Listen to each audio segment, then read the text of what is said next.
ការពីពេលថ្មីនេះដឹងសាលារៀនមួយបានសម្ដែងការខកចិត្តចំពោះកូនសិស្សរបស់ខ្លួនជាខ្លាំងដោយសិស្សតែមួយថ្នាក់ទៅហើយមិនបានកត់មេរៀនអ្វីដែលកាន់តែហួសចិត្តទៀតនោះនៅក្នុងវីដេអូសិស្សទាំងនោះបែរជាមិនមានអារម្មណ៍ថាខ្លួនខុសដោយម្នាក់កាន់ទូរស័ព្ទទំនើបគ្រប់ដៃថតសកម្មភាពសើចសប្បាយមិនមានទំនួលខុសត្រូវក្នុងនាមសិស្សមករៀនសូត្រក្រៀមយកចំណេះវិជ្ជាតែបែរជាកើតមិនខ្វល់នឹងកិច្ចការសាលាដែលគ្រូដាក់ឲ្យគាត់ទៅសោះអនាគតក្មេងមិនមែនរឿងលេងធំធេងខ្លាំងណាស់មានក្តៅត្រជាក់ដាក់វិធីសាស្ត្រកំណត់បានច្បាស់តាមគេឲ្យរូបសរពេលខ្លាំងឈឺចិត្តជីវិតជាគ្រូប្រឹងប្រែងតអស៊ូគិតគូរខ្វាយខ្វល់ក្មេងខ្លះមកឌឺឈឺស្ទើរដាច់ខ្យល់ព្រោះក្មេងមិនយល់ក៏រូបវិញទេមិនខំប្រាំងរៀនហ៊ានក៏เป็นថ្នាក់មកឆ្លើយហើយដល់លក្ខខណ្ឌតថ្លៃគ្រូសុំចិត្តចាំងបញ្ឈប់សំដី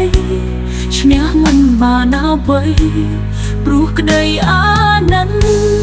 បារម្ភទុំទាំងដែលស្នងឬស្អី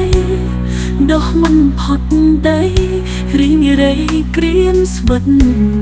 រៀងមានគោលដៅហើយត្រូវតាំងចិត្តរួមគ្នាជួយកិន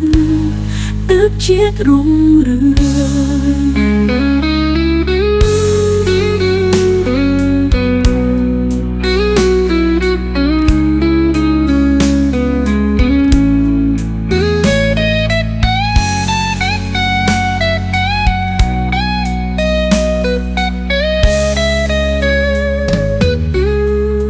ពេលខ្លាចឈឺចិត្ត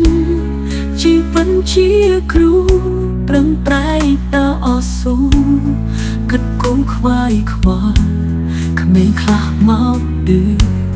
ឈឺស្ទើរដាច់ខ្យល់ព្រោះក្មេងមិនយល់ក៏រូបវិញនៃ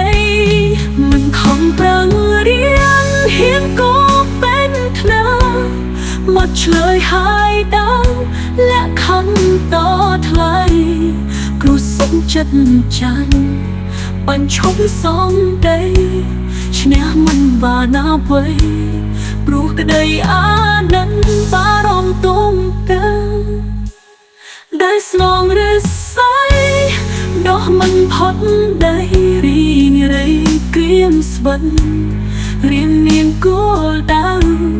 ហើយត្រូវតាំងចិត្តរួមគ្នាជួយកិនទើបជាតិរុងរឿង